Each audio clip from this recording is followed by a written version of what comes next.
One. What is good, everybody? Welcome to the draft show. We are here with the legendary quarterback himself, Mr. Vaughn Sykora.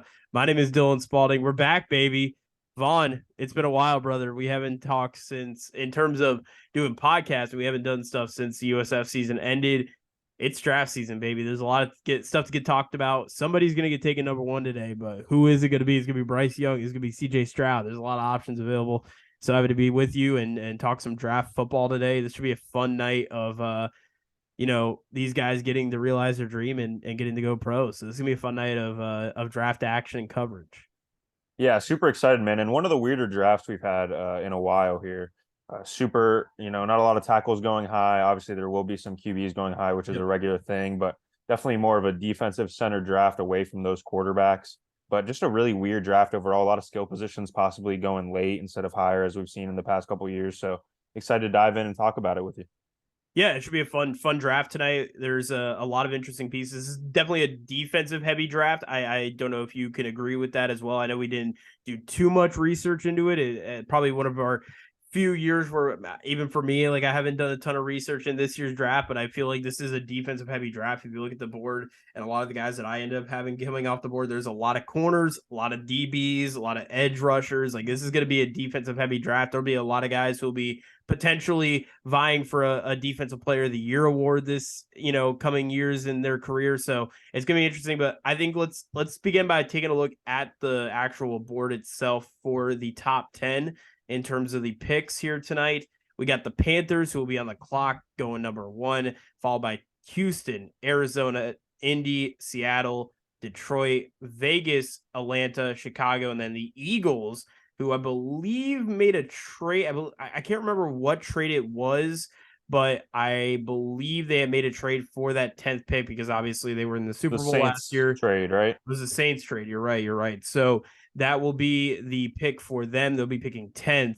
And then obviously you'll have a lot of your teams who are just on the bubble of the playoffs, such as Tennessee, and you have New England in there in the middle of the pack. You got the Jets and the Packers, which just made that trade. So should be an interesting draft here.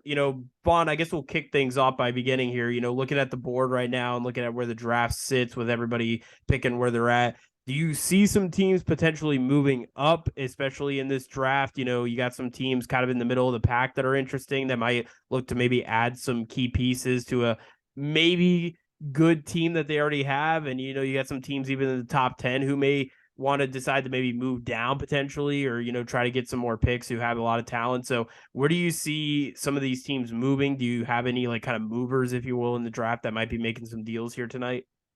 So I think there's definitely going to be some type of trade in the top 10. I mean, there's a bunch of different options. Like I said before, like this is one of the wilder drafts as far as we don't know where guys are going to go and we don't know where teams are going to end up. So even if you start at number 2, I've heard that the Texans could be trading to try to pick up Will Anderson and a quarterback at 3.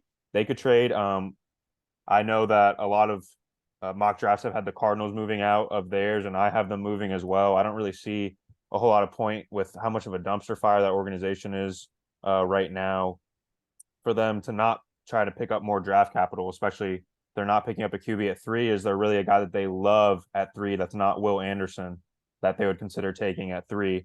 And then moving back, even I could see the Raiders trying to trade up and take one of their premier guys if a Stroud or a Levis or somebody doesn't fall to them at 7. The Falcons could try to move up and grab a QB. So it's really just all over the place, man. There was even, I mean, earlier in the year, before the Bears traded their number 1 overall pick, they were thinking of maybe they could even grab a QB and try to trade Fields. So Yep. I don't think that's going to happen anymore, but there's going to be a lot of moving and shaking in this top 10, and I'm super excited for it.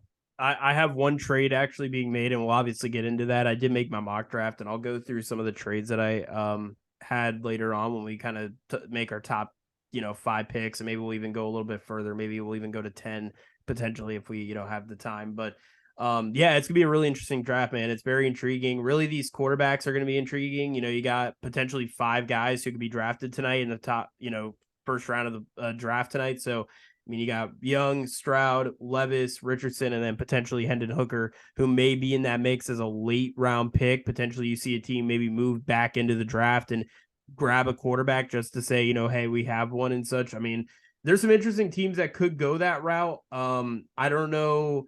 I mean, you could probably see maybe like a Tampa Bay potentially maybe getting back into the draft, although they don't have as much draft capital, but they do have some guys like Devin White has said, he doesn't really want to be with the team. He wants to get traded. So there's some guys, there's some teams there that may end up wanting, Green Bay is another team. You never know what Green Bay may end up doing, especially after trading Rodgers. Their, draft will be interesting and exciting. So there's a lot of moving pieces right now with this draft. And I want to go into our next kind of discussion here. Obviously there's a lot of good players in this draft. Again, we mentioned this is a defensive heavy draft. There's a lot of top prospects heading into this year. Obviously the quarterbacks are very interesting. Defensively, there's a lot of good players. As of right now, who do you see as kind of your guys? I would say go your top 5 right now in terms of the prospects in terms of this draft, and maybe some guys that we should keep an eye on here heading into the draft tonight. Yeah, so as far as my big board, the top 5 is going to start with Will Anderson. All the QBs have their traits that make them have a chance to be an elite NFL guy. But Yeah. Anderson's just been a wrecking machine the last couple of years. In the last 2 years, he's had 151 tackles, 28 sacks, and 48 TFLs. So he's just an absolute machine. He could play outside. He could play edge rusher, great frame at 6'4", 253. So he can really play all over the place. I kind of had him comped as like a souped up Isaiah Simmons, who got drafted to the Cardinals a couple years ago. Hasn't panned out exactly like everyone thought, but just queen on the chessboard, can really play everywhere. Did you want to go with yours next, or did you want me to go to 2? Well, I'm actually, I mean, I'm going to go with Will Anderson too. I think, and he checks all the boxes off the field. I think one of the big things with Jalen Carter, and that's probably somebody who I think would be the number one if the Bears were on the clock, in my opinion, if they were still had the pick with the first round pick. I just think Will Anderson, he's a clean guy in terms of his off the field stuff, the way he carries himself. I think he would be, especially if he ends, in my opinion, we'll wait to make that make that pick there, but in my opinion, I think any team that gets him will be very happy. I think he could be somebody who would be a captain potentially, and I think somebody who would be a good role model as somebody for that team and to be able to represent that team proudly. I think Will Anderson would be a perfect fit, and he would be a defensive threat for sure. I think he could be easily a defensive player of the year in his first 3 seasons in the NFL. Yeah, he's a monster, and that's the other thing is now that quarterbacks have become, I mean, they've always been the most important position, but now that they're so integral to the game, one of the only ways to get to them is a edge rusher, and we've seen it in like take 2017 or 2018 Super Bowl for example, Brady against the Eagles, right? The only way for them to get home was have 4 guys and hope that one of their elite guys is able to get home, and Will Anderson is that kind of guy who can create that mismatch, even if you're not blitzing, and still create pressure on some of these elite guys and force them to miss some of their throws. And then at number 2, I had Jalen Carter, who for a lot of this draft process was looking like he was going to be the number 1 pick. Obviously had those off the field issues, but as far as just a big board, throwing that away, he's an absolute monster as far as the inside, 6'3", 314. He's a bulldozer, man. He can really just power through those guys on the inside. But he's not one of those guys that gets stuck on the inside and just fills gaps. He can use his hands to move around. He's fast enough to make plays in the backfield.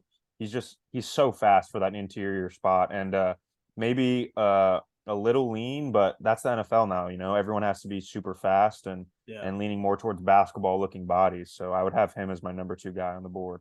I agree as well. I actually have him going to Vegas in my mock draft. I do have him falling a little bit, especially with the way my trade that I have in the top 5 playing out. So I think Carter does fall a little bit, especially with all the stuff that's happened off the field. And I think Vegas would probably, that would be a good spot for them to take him, especially with, Vegas is a team that always takes risks. They've been known to do that. Obviously, they've crashed and burned on a couple of guys the last couple of years, but I think grabbing a guy like Jalen Carter will be a big deal. I think, I hope that whichever team he ends up going, that they can kind of mold him a little bit, if you will, in terms of his off the field stuff. We know what type of player he comes with. Obviously you mentioned all the stuff that he comes, in terms of his skill sets. And he's always played with a chip on his shoulder. I feel like too. He's got that edgy type of feel on the field, anyways. But I feel like off the field they could really mold him in such and obviously get him to where he needs to be. And I like that pick as well. I'm gonna go Jalen Carter number 2. Yeah, and then third, it's tough, in 2023 to draft a running back this high, but this is probably the best running back prospect we've had since Saquon, I would probably say. So Bijan Robinson is my 3rd guy on the board. He can really just do it all. I mean, he's 5'11", 215, so solid frame, but he can run through run in between the tackles, and can also catch it and make the move outside. So he was a lot of their offense for a lot of this year. Had some issues at QB with Quinn Ewers going down for that little bit, so he really had to carry them through spurts. But he's just the kind of guy who can be your whole offense. You know, I've seen some people compare him to Edgerrin James. I think that's a great comp with just how stout he is physically, as well as having the speed and the pass catching ability. Yeah, Bijan Robinson is a freak, man. He's going to be a big piece to an offense, and there's a couple interesting teams. I could see a Philly potentially making a move if they don't think they're going to get Derrick Henry, because obviously Derrick Henry has been talked about a lot about going to Philly. Dallas is another team, but does Dallas really want to go and try to do that Zeke route again? But obviously you get them a little bit later in the draft, so it may not be as big of a deal.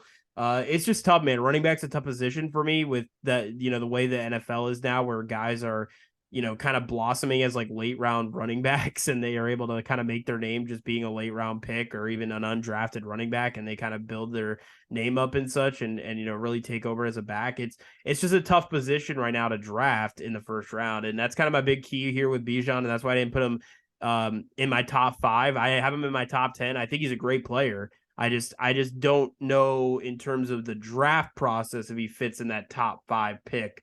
My number 3 is actually gonna be Tyree Wilson out of Texas Tech. Kid's an absolute animal. He's a freak of nature, and Texas Tech doesn't get a lot of coverage as well. And I think that's going to be one of the big things, as well as like, he's somebody coming from a program that really hasn't had a ton of success really in the last couple of years. And I think for him, he comes out of college. I think he's going to come out with a chip on his shoulder, and I think he's going to be actually one of the steals of the draft, in my opinion. I'm going to have him at number 3. Yeah, I think that's great. I don't personally have him in my top 5, but he's right there at number 6. He's an absolute monster. He is the type of guy where if he's on and his motor is going the whole time, he can be a Myles Garrett, a Jadeveon Clowney. Yeah. But if it's not running, it can be a little bit tougher, especially with his frame. Some people think he's a little too skinny. Yeah.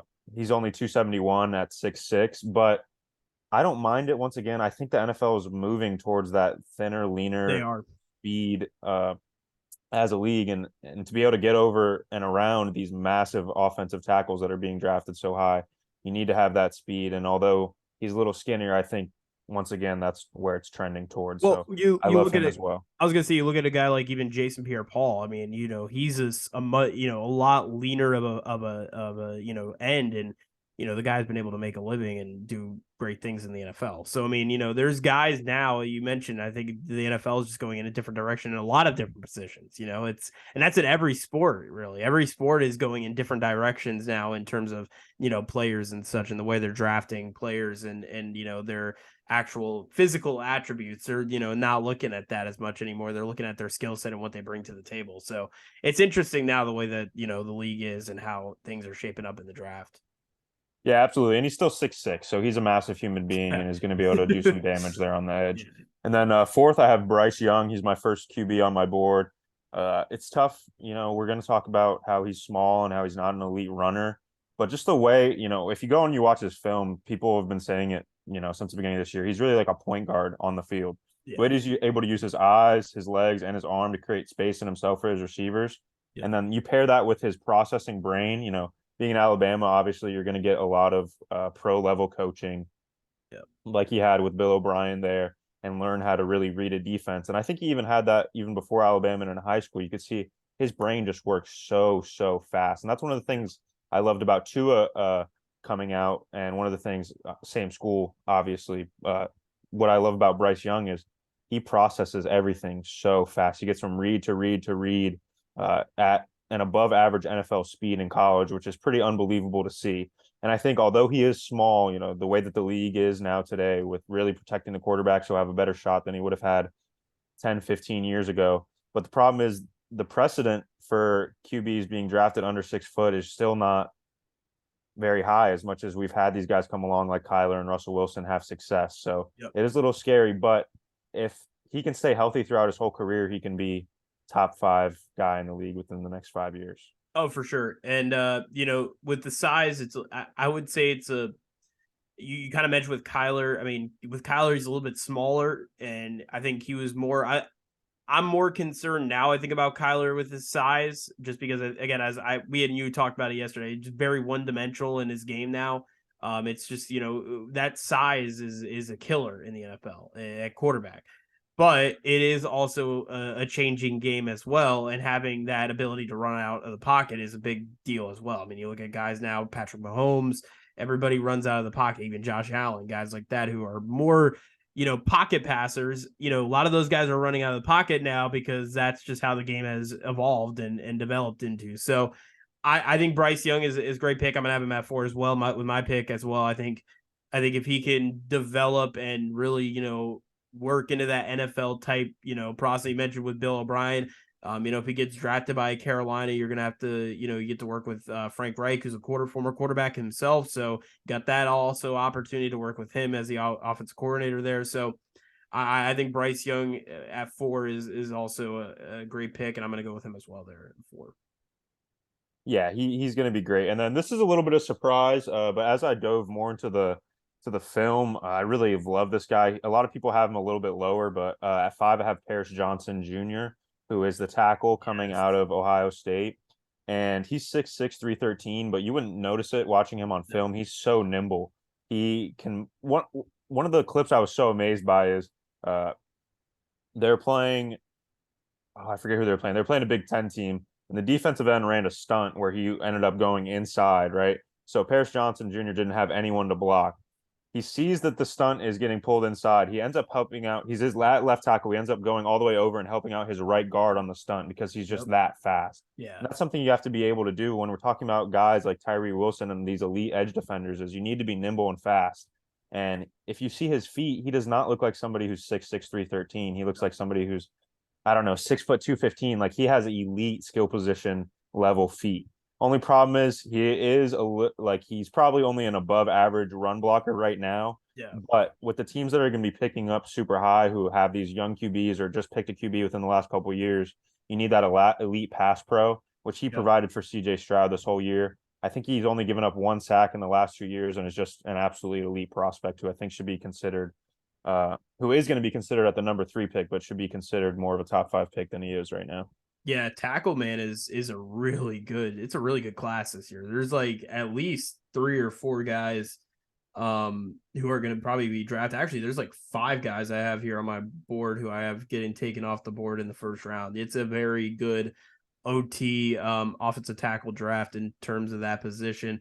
I also ended up putting Paris Johnson. That's why I got excited when he made that pick. It was between him and Bijan Robinson, but again, Robinson I had falling a little bit just because of the running back aspect of it, and it's nothing against him as a player. It's just it's running back's a weird position right now in the NFL to draft. Yeah, Paris Johnson he's a freak too, man. I mean, there's really I think he's going to be arguably one of the best offensive linemen in this entire draft. Coming into the NFL and what he's gonna be able to produce, I think he's gonna be arguably one of the best offensive linemen. He might be a top 10 offensive lineman in the NFL in a couple of years, in my opinion, personally. I think he's a stud and he's going to do good things in the league. Yeah, he's definitely in that 1% as far as athleticism for linemen. So I'm super excited to see what he could bring. He's like a Mekhi Becton, Tristan Wirfs. Like he's going to be just a difference maker for any team that Yeah, drafts he's him. plug and play day one for sure. Oh, for sure. No question. No question.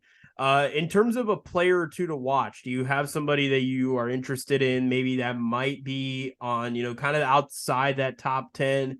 Maybe they're in like the 11 to, 20 range, 21 to 31 range. Like, do you have somebody in there that may, be someone who maybe is steal for one of these teams, in the draft and might be able to be a big production maker for one of these teams? Yeah, so one of my favorites throughout this whole prospect or throughout this whole draft process has been Joey Porter Jr., the corner out of Penn Yeah. State. He's the son of the NFL legend Joey Porter, and he's absolutely massive out there on the field, man. I mean, I love huge corners. He's 6'3". He'd be able to cover Yep. nearly every guy in the NFL. Was a little inconsistent in some of his play, and which is why he's going to be drafted more in the teens to the early to late 20s around there. I've seen him go a bunch of places, but just an absolute elite athlete who can also come down and play the run. And once again, in such a pass heavy league, which is where everything's moving towards, you need guys that can try to stay with these guys and limit, your DKs, your DeAndre Hopkins, your Justin Jeffersons. And he's the type of guy who is physical enough to, I mean, he's really plays a lot like his dad as far as physicality, and Yeah. he can really stop these guys on the line and has the speed to stay with them in coverage down the field. So I love him throughout. Yeah, I Uh, like that. Oh, sorry. no, go ahead. Oh yeah, I was gonna say I like that pick a lot. That's a actually I was looking at him as well, potentially picking Joey Porter because and he reminds me a little bit of his dad even as well. Like he has some skills that I could kind of see his dad in a little bit as well. But he's been able to kind of make himself into his own player, which has been a good thing to see. And he's going to be a stud, man. He's going to be a big piece for any team adding to that secondary because he can produce. Yeah, and then I just had two more guys that were a little bit later round picks. Jahmyr Gibbs, the running back out of Okay. Alabama. I think if there wasn't as much talk about Bijan this year, and Bijan's obviously a generational prospect, Gibbs would be more talked about. Yeah. He's a little bit smaller, but he can do everything on the field. Was a great pass catcher at Yeah. Alabama. Once again, like I said, he's only 5'9", so that's a little tougher as far as being on the field every down. But is a guy that I think can come in and run your outside zone, run your screens, and just do a lot of fun stuff as far as out of the pass game. And then lastly, a guy who might not even go in the first round, I have Darnell Washington, who is the Okay. tight end out of Georgia, who's just an absolute monster. Anywhere from 6'7" to 6'8", depending on where you look, is a monster in the blocking game. He gets really low, which is really incredible for a guy who's so big, and also has the ability to run downfield and run vertical routes, run in between routes. He can do a whole lot. Obviously not as agile because he's so massive, but a guy who could be a goal line threat and any packages you want to run where you have multiple tight ends in, I think would be fantastic for Darnell Washington. I like that pick. I like that pick a lot actually. For my two, I'm gonna go Brian Branch, the safety out of Alabama. He can just do everything. He can play at different places in the field in terms of the defensive alignment and such in terms of the team. Like I I don't know, like with Branch, he can play corner, he can play that nickel, he can play the slot, like he can play right at the line of scrimmage. Like he's got so much versatility that any team that gets him will have so much opportunity. He's like a Swiss Army knife, is what I've heard some people call him. And I think he's gonna be somebody who is going to be very, he's towards the bottom of the draft in terms of the first round. I'm really excited to see if he can get moved up. I could see him honestly going like right outside of the top 10, like 10, 11, 12. I could see Branch going early because of that option of, being able to move him at the cornerback position. I think he's going to be somebody that could be really, really big for a team to have that, capability to kind of move him around. He's almost like you're kind of flex player, if you will, in terms of playing in like fantasy football, or he's that type of player. The other player I'm looking at is also Darnell Wright out of Tennessee. Kid's an animal, man. He had such a great year last year as the offensive tackle for Tennessee last year, and blocking with the Volunteers. And he's somebody who I think is going to be very interesting to see where he's getting placed. I think it's between him and Peter Skoronsky. Skoronski's a stud too, man, out of Northwestern. I know Chicago's been looking at potentially taking Skoronsky, especially because he's from the northern part of the country, and obviously Chicago's got a lot of good ties with a lot of those northern schools, especially in the Big Ten. So I know Chicago might be looking at Skoronsky, but I really like Darnell Wright, and I could see Darnell Wright actually go over Skoronsky here in this draft. He's a stud, man. I think he's gonna be a good player. Yeah, I like Darnell Wright as well. Skoronski, Northwestern is in Chicago, isn't it? They are, yes. Okay, yeah. So I have seen that as well. But as far as Brian Branch, yeah, he's a monster. 90 tackles at safety last year. And in all of college football, lowest missed tackle percentage as far as guys who had over 90 tackles. He missed 3.2% of his Yeah, tackles, which is pretty unreal. it is. But yeah, those are definitely some guys who could be some late risers. And I think after 12, 13, 14 here in this draft, it starts to get pretty messy. And you can see a lot of these guys. I mean, it's not out of the question for Branch to go somewhere in the teens. I mean, he's good Yeah. enough to do it, but at the same time, he could go in the early second round. So it'll be really interesting to see how some of those names shake out. Yeah, it's gonna be very interesting. Now let's make our picks. Let's make our top 5 selections, and if we have time, we might even try to get into some of maybe the top 10 guys and such. If we do have the time here, I know I do want to get into some of the trades I made as well, my mock draft as well. But let's begin with number 1, man. Carolina's on the clock here, heading into the draft night of the opening of the draft, and they got a big decision to make. They have the full house of cards, and I'm gonna take a guess on who you're taking, Vaughn. It's gonna be Dwayne Boyles out of USF. I'm just kidding. Uh, It is not going to be Dwayne Boyles. He's like ranked like 600th, so he's probably going to be undrafted. But I hope Dwayne Boyles. I hope one of our USF guys gets drafted this year in the draft. It'll be nice. But who you got taking number one, man? Who's your pick going? Yeah, so I think when the Panthers first got this pick, it was looking like CJ Stroud was the heavy favorite, but now it's completely flipped to Bryce. Bryce is minus 5,000 right now on the sports books. I think it's looking like there's really no other way other than Bryce goes. And I think this is a great fit for him, you know. Carolina has a few pieces. They have Reich in place. They have an excellent QB coach there as well, who has a lot of experience in Josh McCown. So Yep. just a lot of names that I trust in place to nurture him. And like I said, mentally, he's already on that NFL level. So I think it's going to be a home run for Carolina. They can develop. He doesn't have A plus plus potential because he's not an elite athlete. He's a little smaller and he's not a great runner. But as far as everything in the pass game, he can do almost anything. Yeah. And Carolina, by the way, they said in an interview, they're like, yeah, if we brought him in, yeah, we're gonna get his nutrition level up too. So they're like, you're not gonna say that if you're not gonna freaking draft the dude. So I'm gonna go Bryce Young as well. I think this is probably a surefire pick. If they go anywhere else, I mean, potentially Anthony Richardson. I mean, that would be the only other reason I could see it. But do you want to have somebody like that who would be a project player? And you've already been through so many freaking quarterbacks in the last like 4 years. I think you go the safe route. You go Bryce Young. You know you're going to start him on day one. He's a stud man. He's proven it in college that he can win. Coming from Alabama, Alabama's produced a lot of good quarterbacks the last couple of years. Hurts and Tua. I mean, they've produced some really good products the last couple of years. You look at what they're at and are now. Tua and Hurts are some of the better quarterbacks in the NFL. So give me Bryce Young going to the Carolina Panthers, man, and hopefully you can turn things around there. I don't like the DJ Moore trade, but I do expect Carolina to make some moves, potentially adding some receivers this draft. So we'll see. Maybe they can move up. Maybe they move up and take somebody like a Quentin Johnson out of TCU. That could be a potential, or somebody like a Jordan Addison out of USC. So maybe they move back into the draft and take somebody for like a receiver, or maybe one of the offensive linemen to help protect Bryce Young. Yeah, absolutely, man. I think there's really no other place they could go. If anything, I've heard a couple things about Stroud, maybe them still having interest, but it's looking like Bryce all the way. Yeah. Then as far as the number 2 pick, it's tough. I think a lot of it's pretty split right now. Will Anderson is the favorite. He's minus 250 to go here. Stroud's plus 450. So it's looking like Will Anderson's going to go here. And I think the main reasoning for that is not only that Will Anderson is a possibly the best player in the draft and a generational defensive prospect, but if you take Caleb Williams, who is probably going to be the number 1 pick, the Heisman winner out of USC, and put him into this draft, he'd probably be QB1. So I think the Texans are completely fine to either wait till later at 12 to see if somebody falls, or wait till even next year to pick up their guy, give Davis Mills another year, stink for another. They're not going to be, not everything. Texans have signed a lot of talent. I will give them credit this year. A lot of guys in free agency, but they're not going to be that playoff contender next year. I say you wait. Hopefully you get Caleb Williams. Dude's a video game next year. Take the safe pick, bolster up your defense, and take Will Anderson. Interesting.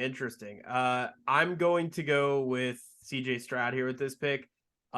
It's a bit of a tough pick, but I do believe that that you go CJ Stroud here. It would be interesting though if Bryce Young ends up being the number 2 pick, because D'Amico Ryans is a former Alabama product, and I think it'll be interesting to have Alabama and Alabama. I think that would be kind of a cool little that might actually be a good thing for Bryce Young if he goes to Houston with that Alabama tie-in with D'Amico Ryans. But give me CJ Stroud here. I think you bring in a new head coach. I think you give him a new quarterback now to be able to help build that culture back in Houston. It's a shame because just a couple of years ago with Deshaun Watson, they were looking like potential Super Bowl team, in years to come. And obviously that got all blown up very quickly with everything that happened with Deshaun. So give me CJ Stroud with this pick. It's tough because they could go defensively, but I do think they have another pick coming up later in the draft, which I do end up having them actually trading later in the draft. So I'll get into that trade in a little bit, but I'm going to go with CJ Stroud here out of Ohio State.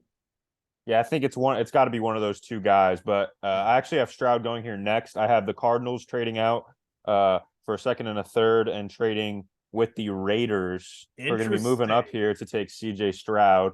As far as Stroud, NFL frame, 6'3", 215, was ultra productive at Ohio State.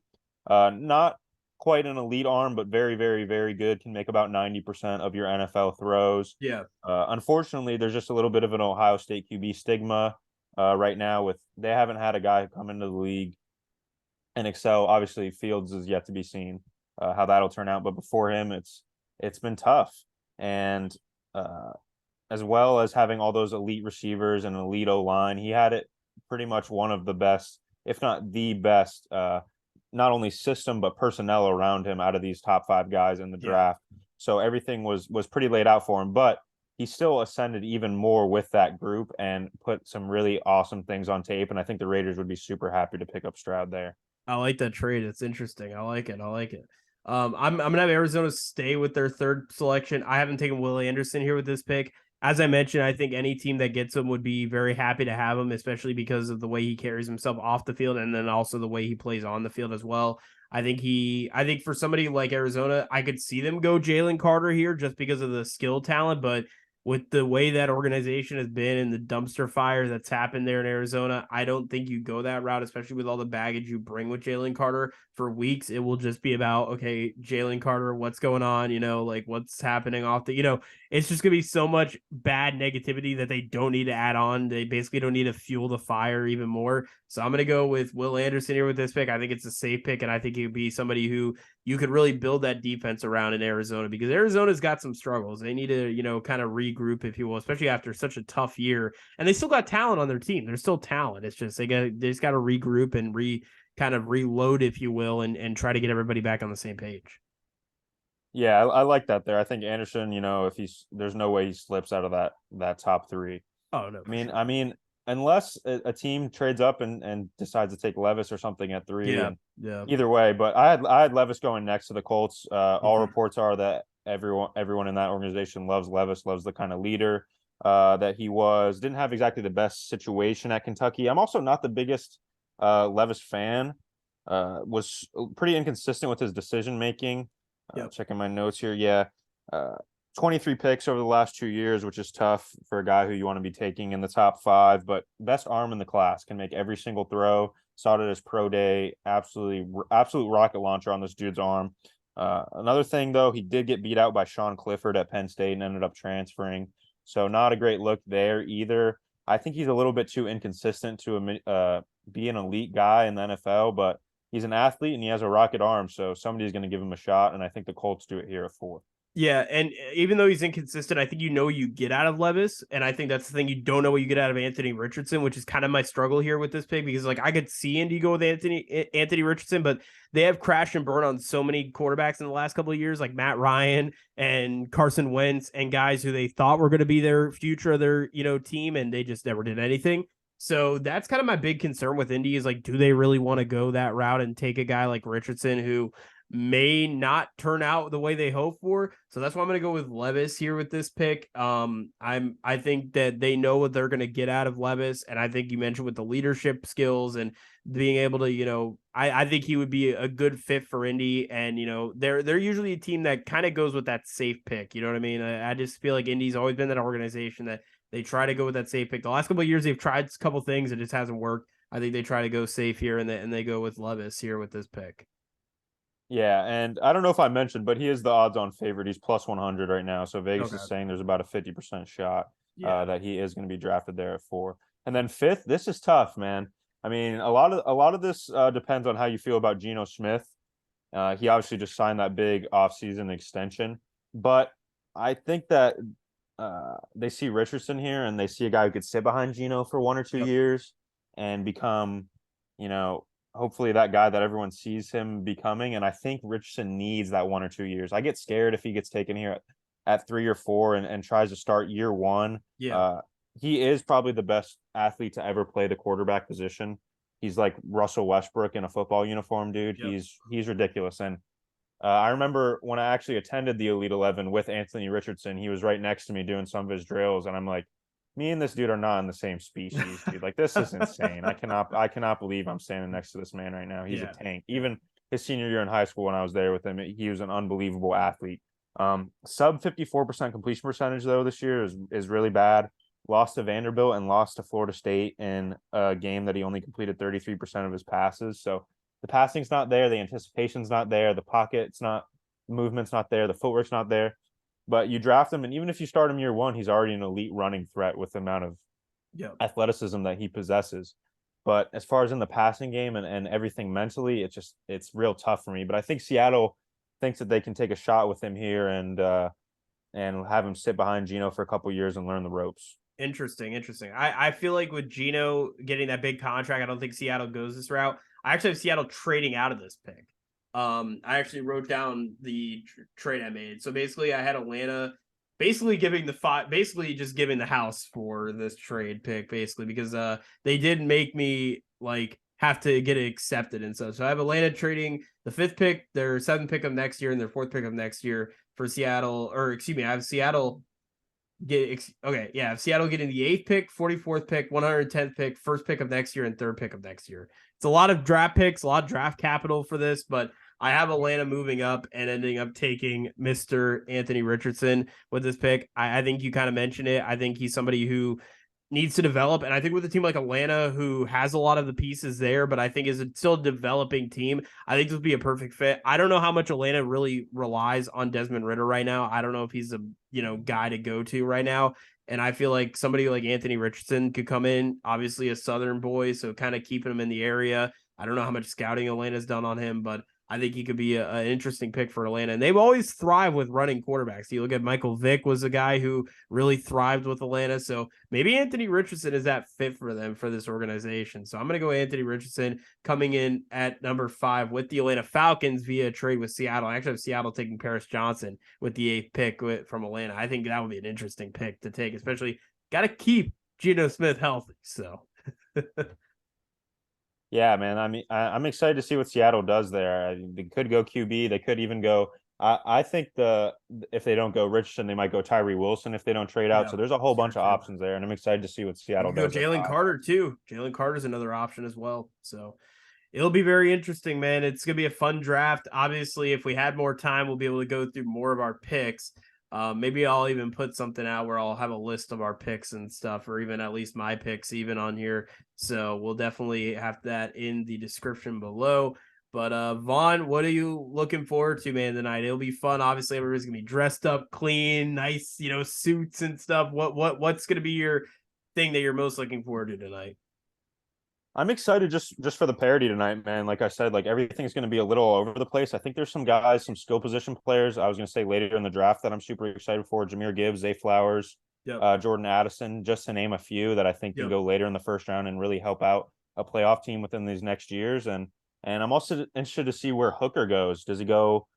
Does he even go first round? Do the Commanders go up and take him? I think he is ahead of Levis for me. And if Richardson wasn't such a freak athlete, I would have him ahead too. Unfortunately, he's 25 and just tore his ACL, but I think Hooker has a shot to be a starting level NFL QB.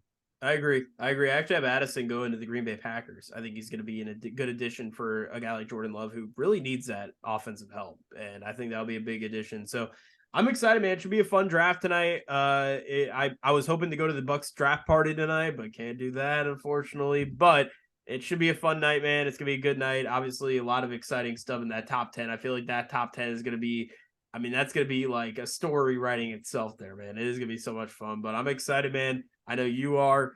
Thanks so much for tuning in. Brett Cecil's going to go 1.